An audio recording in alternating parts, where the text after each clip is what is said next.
y'all could have came and kicked it with us a long time ago. The Cavs are back in the Eastern Conference Finals for the first time since 2018. You know, it's really nice for the Pistons to allow their staff to have an early vacation, you know? Cavs and Pistons, Game 7 is supposed to be the two best words in all of sports. Now, here's the thing. The Pistons have been 5-0 at home in Game 7s in franchise history, and sometimes those stats mean absolutely nothing. Cavs already up. Donovan Mitchell hits that three, makes it a 9-point lead. Final seconds of the quarter, Mitchell again. How many threes did he make in this game? 2. Them's it. Right there. Didn't need him to make. I was getting ready to say, didn't need it anymore. Cavs up 31-22 at the end of the first. Now in the second quarter, Mitchell driving, finds Evan Mobley to make it a 10-point lead. Then a couple of minutes later, Cavs up comfortably. James Harden to Jarrett Allen at the rim. Cavs up 16. They absolutely dominated in the paint. They outscored the Pistons by 24. 5 to play in the second quarter. It's always fun when somebody unexpected steps up. How about Sam Merrill knocking down that three? 15 points in the first half. Reminder, off the bench. Cavs at 15 after the free throw. Mitchell now driving, dishing. Allen for that one. The Cavs had 18 assists in the first half. The Pistons had 16 field goals. Is that bad? Cavs were up 64-47 at the break.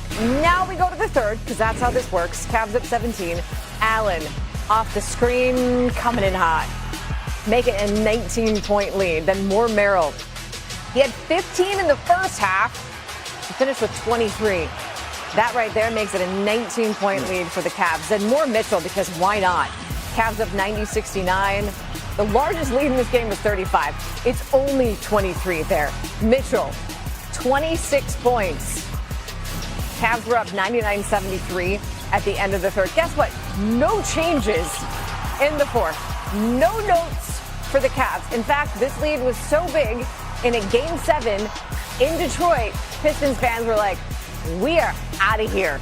They started filing out early. The fourth was really not necessary. Cavs win. They hand the Pistons their first Game 7 loss at home in franchise history, 125-94. And again, they had never lost a Game 7 on their home court before this one. Again, some stats are useless. The Cavs, meanwhile, have won 6 straight Game 7s, which is the second longest Game 7 win streak in NBA history. The only longer run belongs to Bill Russell's Celtics, who won 10 in a row back in their heyday. Now, Nicole, although it was a rout, there's still plenty to break down. Thank goodness we got Chiney Ogwumike here to do just that. This was a runaway tilt out the gate. Cleveland set the tempo and ran with it from there. What allowed the Cavaliers to be so dominant in this Game 7, Chiney? They didn't just run. They sprinted. They looked like Olympians out there with how they took control of this game. I mean, Believeland is back. The best sign of Cleveland's health is the production of their post players. When Allen and Mobley are thriving, Cleveland is in peak form. And let's focus on Evan Mobley because he is truly their X factor. Let's break it down here because when he's creating off the dribble, this is always a great sign. He has good synergy with Donovan Mitchell. Here it's a slam dribble handoff. But what I like is how aggressive he is downhill. Watch his hands. He's going to point and say, hey, throw it up there so I can finish. This is a team that plays with authority when they win. They dunk the ball so many times, their post players. That's good offense. Again, you're going to see how great he is moving without the basketball. If you sleep on the backside, I'm going to teach. Once again, fully engaged Evan Mobley to really get to the rim. And these are the looks that are just priceless for the Cleveland Cavaliers. That's how dominant they were. Lastly, I love this because he's locked in from sideline to sideline, baseline to baseline. He's helping his guards get open. An entire squad is in front of him. It does not matter. When he has this much time and space, he is truly comfortable. Then he gets to the dribble handoff. He's so good at slam screens where he can occupy multiple defenders. But then again, he could have scored on this possession, but instead his teammates knocked down the three, but he's engaged. He's like, count it. It felt like he was scoring when he was creating in those moments. So Evan Mobley, a huge game. You think about 21 points, 12 rebounds, but most importantly, the 6 assists. When he is creating through his dribbling, through his scoring, through his aggression, this is the best version of the Cleveland Cavaliers. Well, real quick for the folks at home, we will have full post-game coverage. We will hear from both players and coaches at the podium in moments. Just stick with us here on SportsCenter. But you sort of posing Evan Mobley as the Karl Anthony Towns within that offense. He's coupled with a Jared Allen who plays more of a Mitchell Robinson role. Speaking of the team that they'll end up playing here in the Eastern Conference Finals, I appreciate that kudos, but I would much rather you give the full breakdown and assessment of how this front court really does exude excellence every time they hit the floor. Trev, am I rubbing off on you? That's Come on now. excellent analysis right there, because right now you have kind of that Spider-Man meme, because they have a duality that really works for them, the Cleveland Cavaliers. And the second piece of that being Jared Allen. This man, we should start calling him Jared Game 7 Allen, because he had 22 and 19 in the first round versus the Raptors. And then what did he do today? 23 and 7. These are guys, a lot of people used to say, criticize him after last year. He's not strong enough. He's not tough enough. Well, guess what? He heard that criticism and responded with his game. He is playing with force. He's playing with authority. And most importantly, he's showing that the old school big, not just the hair, but in the game, the old school big still has a meaningful place in this NBA, coupled with the versatility of Evan Mobley. I love their front court. So we got Game 7, Jared Allen. We also had Black History Month, Jared Allen. That was a special creature as well. Just look those numbers up in February if you want to. But right now, we're going to check in with JB Bickerstaff. He was at the podium after the loss for the Pistons. It's not the effort, right? I'm not disappointed in these guys in the least bit. Obviously not the way we would have liked it to gone. But I'll never be disappointed in their effort.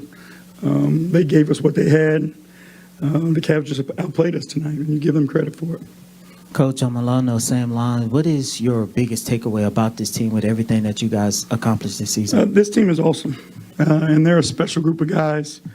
I couldn't be more appreciative of how they allow us to coach them, work with them every single day, the spirit they carry, their willingness to grow, their willingness to sacrifice. And it's a special group. And, again, I can't be more thankful than to be a part of this and to be able to work with these guys. JB, defense has been the name of the game for you guys this season. What did you feel like was missing, and particularly, defending the post against Allen? It was more like, he got the ball in his spots off the glass and things like that. But we knew, they had X-Factor guys that had the ability to contribute, not just, not that he's an X-Factor, he's an all-star, but like, Sam Merrill early in the game, Jared Allen, on the boards and playing. So we knew it was going to be a tough series and a tough test for us. But just like we did last year, we'll learn from it. We'll put it in our pocket. We'll get better from it.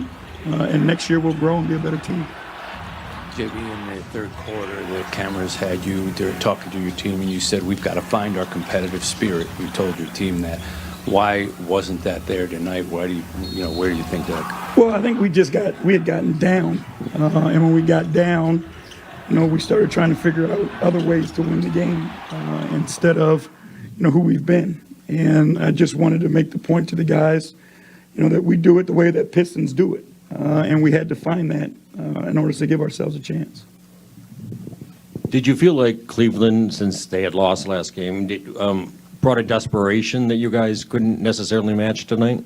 No, they're a good team. They're a talented team, and, I thought their talent was clicking tonight. I thought they were better defensively tonight than they were previous games in the series. So I just give them credit. They won the game tonight.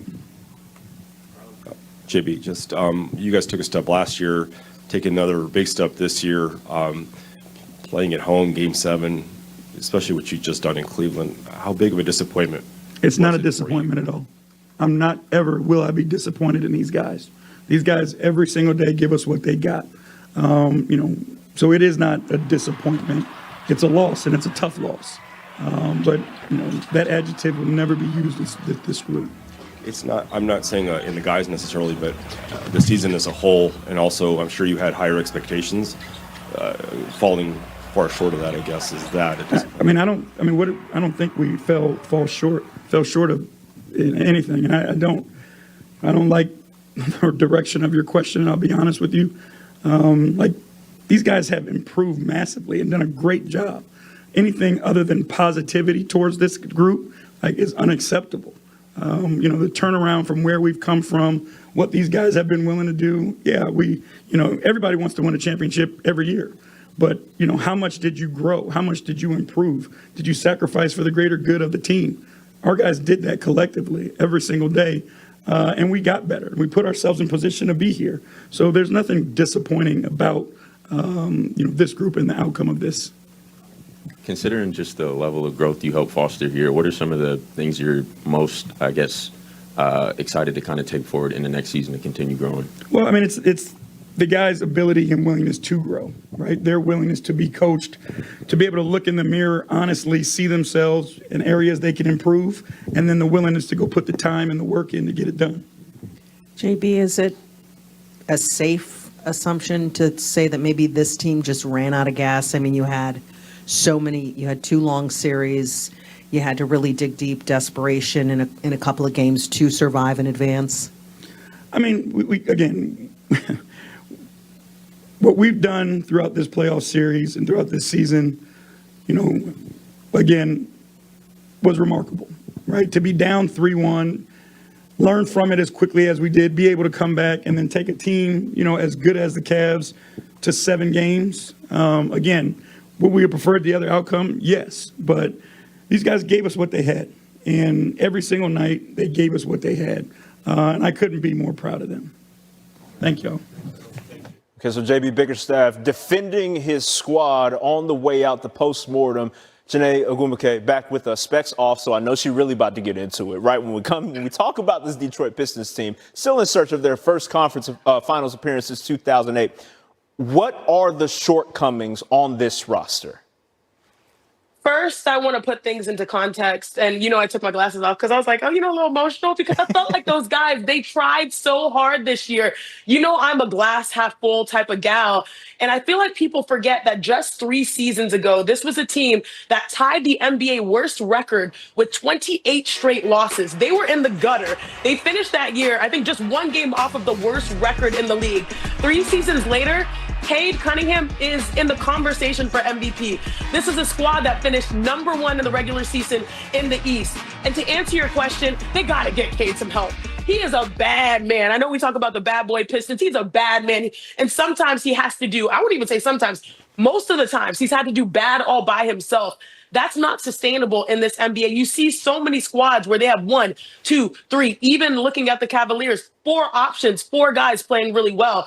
And so they need to get more balance offensively to support him. They need to find a better secondary creator. Tobias Harris tried all he could, and Jalen Duren had to do better. He has to improve in these meaningful games. But right now, their universe is around Cade, and they have to find ways to get him more help in the future. Okay, so help me strike the balance, though, because obviously a common narrative with young teams like the Pistons is there's a measure of learning you have to do, especially on stages like this one. So how much is it that the roster may not necessarily have the tools that it needs, and also there is a matter of building towards something that this team still has to do?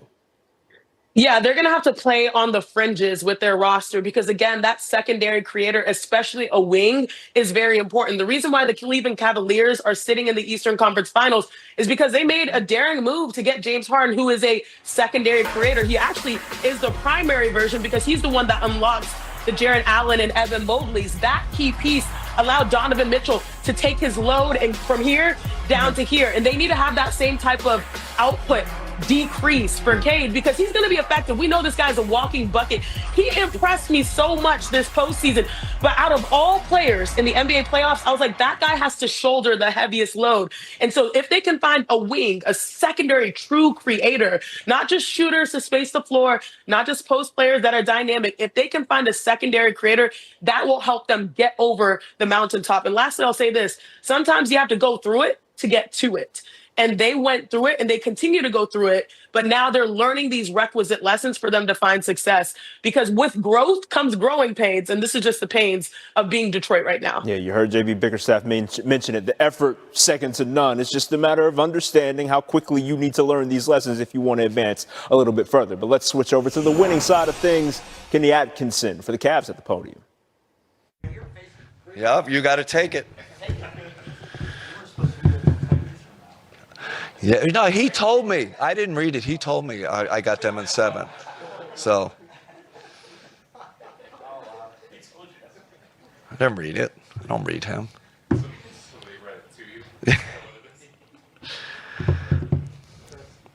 Hey, Kenny. You said before the game that you just needed Donovan Mitchell to beat Donovan Mitchell tonight. In what way do you feel like that manifested itself? He was better than Donovan Mitchell. Is that possible? I don't know if I can. That's like bad English. He started with him. His defense, rebounding, and then when he gets in the paint and starts making other people better, the dish offs to our big guys. That was the key, I felt like, to the game. So he had complete control of the game. Listen, man, I couldn't be happier for him. To make that next step. He's going home, to New York. He kept this thing together this year when things weren't going great. He was the beacon, the light. His leadership, he carried us on the court, right? Sam Merrill out 30 games, Evan out, J.A. out. He was the guy that carried us. And then when things weren't going great, he was the person everyone looked to. And his positivity. And I would have said this if we lost. I had a plan. If we lost, I was going to say the same thing.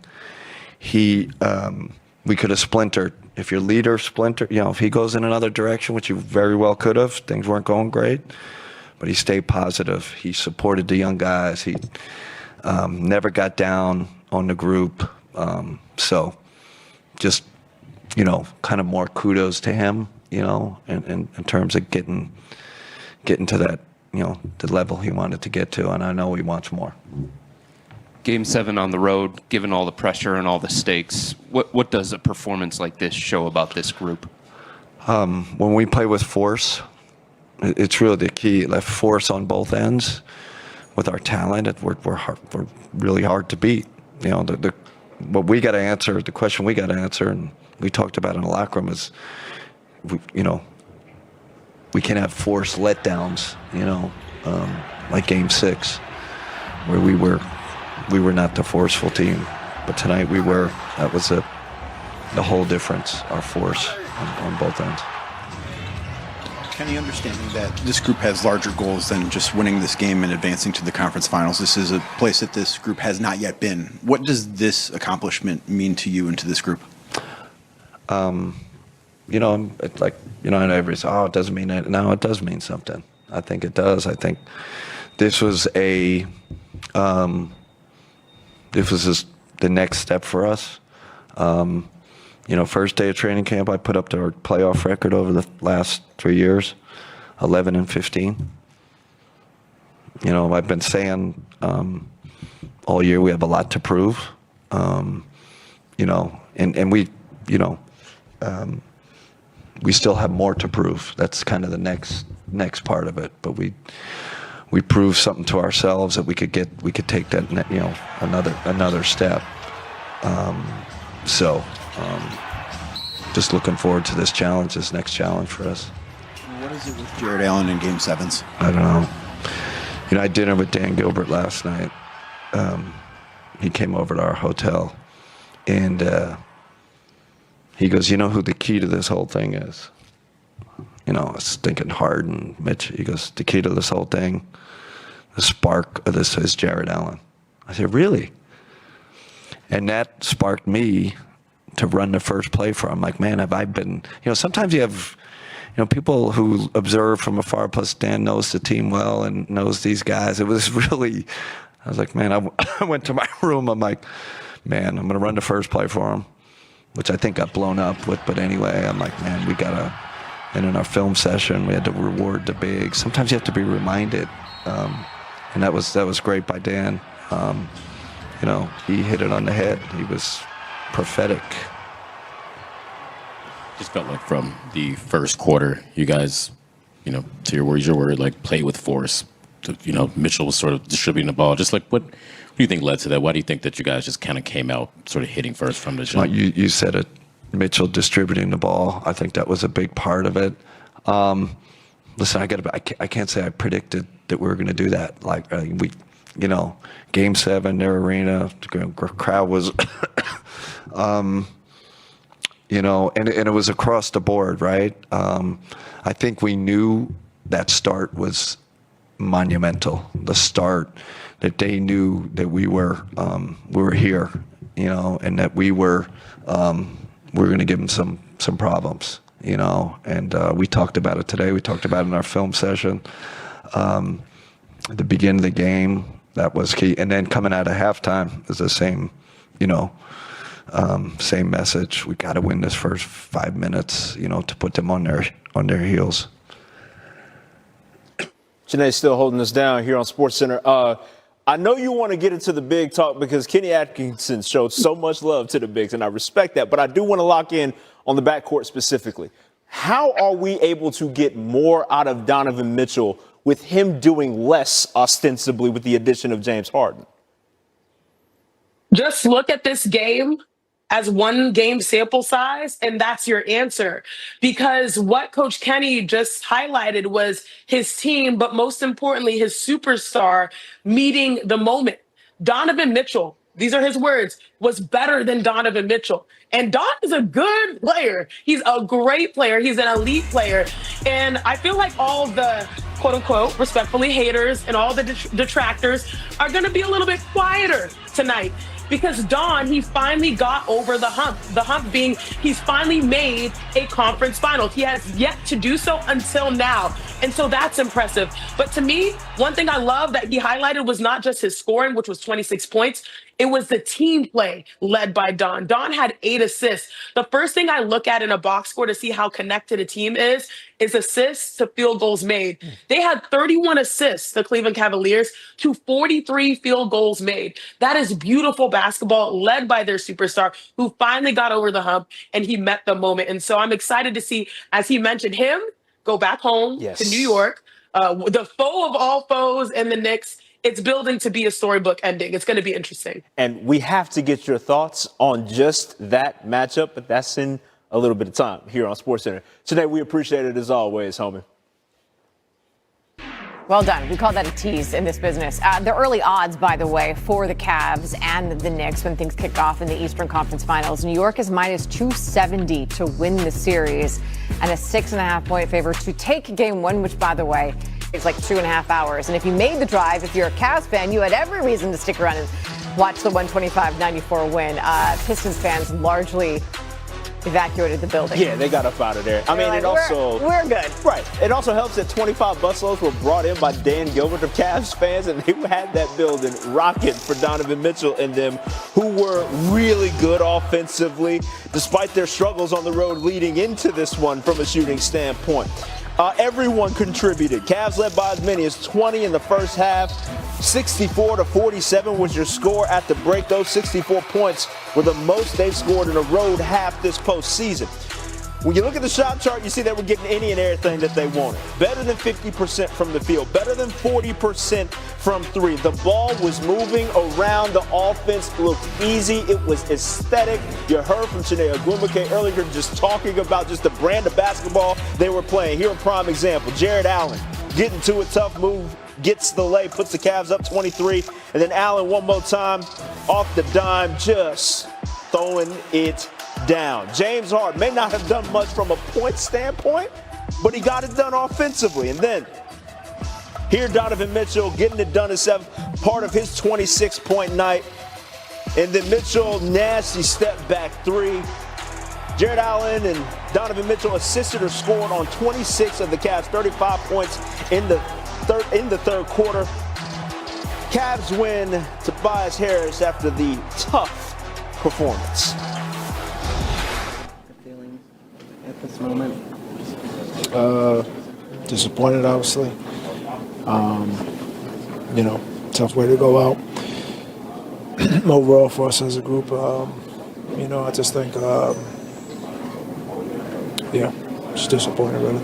Do you feel like you guys missed the mark on just the way you guys have been playing defense this season, and from the start of this game?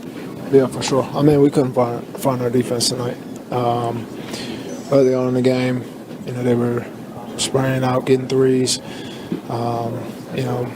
They were winning the 50-50 battle, rebound battle, possession game. And that's a big catalyst to our offense, getting out in transition and running. Early in the game, we didn't have enough momentum plays to really establish ourselves. Outside of it, I think being tied up at 13 at one point. But for us overall, it was just from then on, it was just tough in the half court for our offense, and we didn't find our defense all night. Whenever they took that. Shanae is back. So now the Eastern Conference Finals, that is now set. You've got the Cavs and you've got the Knicks, game 1 at the Garden. Let's just start there with the matchup. How do these two teams match up against each other? Briscoe, I need you to take the energy up because this is lit. We've got two teams that are playing really great basketball in the Eastern Conference Finals, the Knicks and the Cavs. And guess what, sis? The matchups are amazing. I think that the first 40 minutes are going to be dictated by the paint. I love this paint matchup between Karl Anthony Towns taking on Evan Mobley and Jarrett Allen. Cat, we've seen in the postseason, he's already had multiple triple doubles. They've sort of revitalized how you view Karl Anthony Towns because before we thought, oh, he's a three-point shooter. I'm the best proclaimed, shooting big man. But then he's been able to have passing games similar to the Cleveland Cavalier front court. Those two have equally been dynamic as a tandem. Mobley off the dribble, Allen with force and authority. And I love how they were talking about, I think it was Coach Kenny Atkinson, saying, hey, he's our X factor, even though we thought it was Mobley. So if you think about the paint, the first 40 minutes, I think will be dictated there. If Cat's passing can really dictate, or will it be the other side? But lastly, I'll say this. The final 8 minutes, the closing time, the winning time, my goodness, we might have a shootout between Donovan Mitchell and Jalen Brunson. Jalen Brunson, a former Clutch Player of the Year. We all know he can close a game. He can do bad by himself as well. But more importantly, we've seen the best also of Donovan Mitchell. This man had a 39, I believe, points second half. So anytime he goes on a heat check, it can be lethal. So whether it's the paint or the perimeter, this one to me will probably go the distance and we'll see 7 games. Okay. Because Donovan Mitchell, he's been special, Nicole. He's been special. And they've been waiting for a moment where he's able to capitalize. Nicole, I feel like this is the best we've ever seen him, the best version of him as a leader. It's also the best we've seen of the Knicks, but there's a massive difference because the Cavs have been tested. And a little bit like we heard that question posed to the Pistons, like, did you guys just run out of gas? At this point, the Cavs have been far more tested than the Knicks have been. How is that going to come into play? Oh, I would rather be the team that's fresh. I think New York Knicks. Yes. Look, I don't like making picks or selections, right? I call them manifestations. And it's been 50-something years since they've won a championship. I think this is New York's year. And I don't want to freak anybody out in New York. But no one is playing better basketball with all of their key pieces than the New York Knicks. And sometimes we forget because we haven't seen them on the floor in a moment. But they have looked sensational. The changes, the defense, the engagement, and also the depth that they have is something so different. And so when you talk about being tested comes with playing extended amount of minutes, an extended amount of games, and a quicker turnaround because game 1 is going to be on Tuesday, I believe, in 48 hours, where the Knicks are sitting at home with their notepad, plotting and scheming. Jalen Brunson, Karl Anthony Towns, OG Anunoby being available. The depth that they have, to me, is going to help them very much to hopefully potentially get to the NBA Finals. It is Tuesday, by the way. Tuesday, 8 o'clock Eastern on ESPN. Just clarifying that for you. I have all the information. Thank you. Also, it's on the screen. Running game.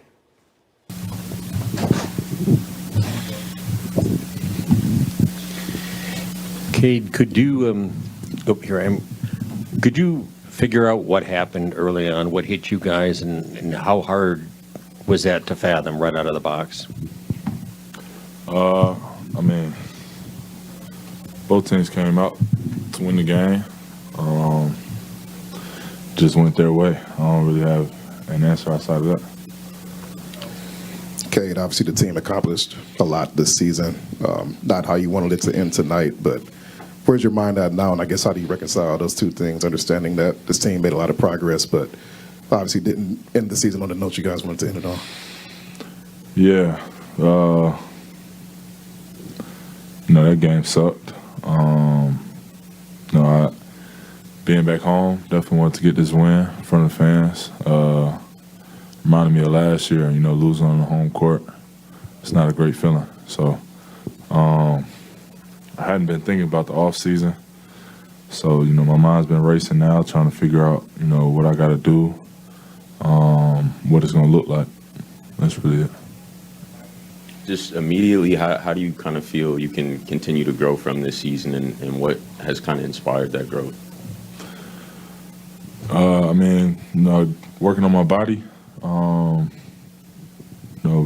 becoming a better athlete, things like that. All those things will help me a lot. Continuing to sharpen my game. My game feels sharp right now. But, building off where I'm at right now and continuing to add on and, become the best player I can be.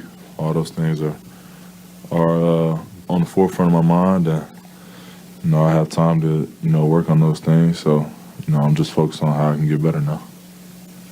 Can you talk about what this game was like, especially early on when so much was on the line and all of a sudden you look up, you're down 10, down 15, down 20. Osser said that he felt like they came out and kind of hit you first, and he said you guys always want to be in a position to hit first and make them react and not have to react to the other thing. Was there some of that going on? Did it feel almost stunning to sort of be in that situation during this game? I mean, stunning. Felt like early on, some of the plays just, were bad bounces or miscommunications, giving them points and stuff. Felt like it was something that we'll be able to fix, and we just never got it together. So credit to them. They did, everything they needed to do to win the game tonight, and we fell short of that. Okay, obviously it's fresh, and JB was saying he refused to say this was a disappointment season just based on what you guys were able to do. You talked about it, like what you want to grow at, but what's something about this season or these playoffs that you are proud of, you can't hang your hat on just from this experience as well? I mean, he's right. We had a great year. We grew a lot, grew from last year. That was the whole goal of this season, was to grow and become a better team than last year, and we did that. Obviously, disappointing series right here. Fell short of doing enough of the right things to win the series. But we were number one seed for a reason. We won a lot of games this year. We played great basketball all year long. Really established the identity and stuff that we didn't have for a long time. So, all those things are positives and things that we'll take into the off season and come back next year and grow from. Kate, kind of going off of that, in the 2 short years that JB Bickerstaff and Trajan Langdon have been here, the standard is raised quite significantly here for this Pistons team. Just as you do kind of reflect and head into the offseason, I know obviously a lot of negative feelings about how the season ended, but, how grateful are you not only just for, JB, Trajan, what they've brought here, but also just everyone in that locker room that you fought alongside this season? Yeah, very grateful. I'm grateful for the whole season. Grateful that everybody, came out of the season healthy. Nothing crazy. But like you said, I mean, starting with the guys in the locker room, we had a lot of fun this year, competing with each other. Practice, flights, games, obviously, had a lot of fun. We bonded more than any other team that I've had in the NBA. And, a lot of that is a credit to coach and, just the environment that he instilled, Trajan, the environment that they instilled in the building.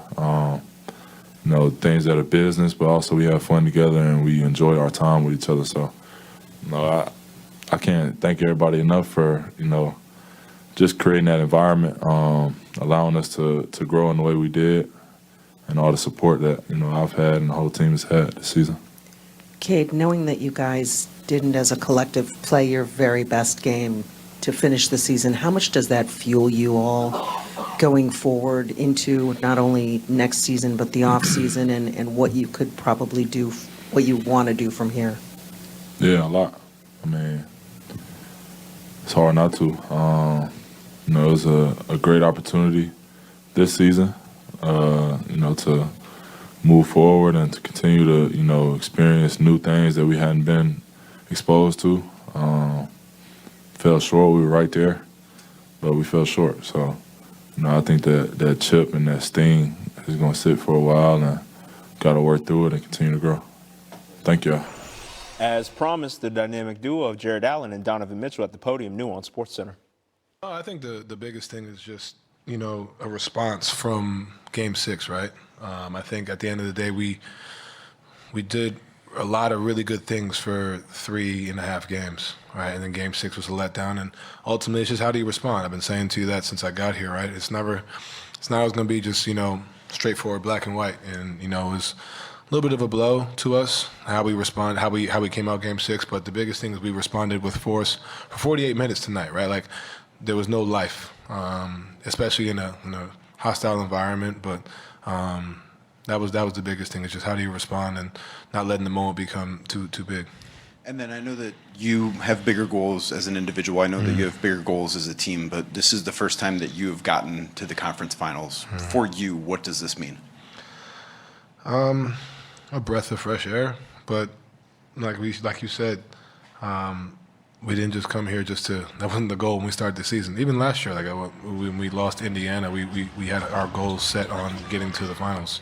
And we're just one step closer. But yeah, it's been almost a decade of running into the same issue, right? Like, you know what I mean? So sure, I personally and as a team, we can breathe a little bit, but in the same token, we can only breathe for about 12 hours and then get right back to it. So it's a balance. It's a blessing. God is good. And I wouldn't be here without my teammates, but we got work to do coming up for sure.